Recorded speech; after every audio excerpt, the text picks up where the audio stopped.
nhưng tôi mỗi dùng cùng năm nay ôiสันลอยคือ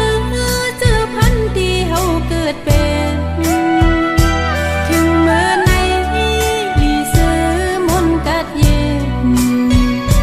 แถวฮอดมา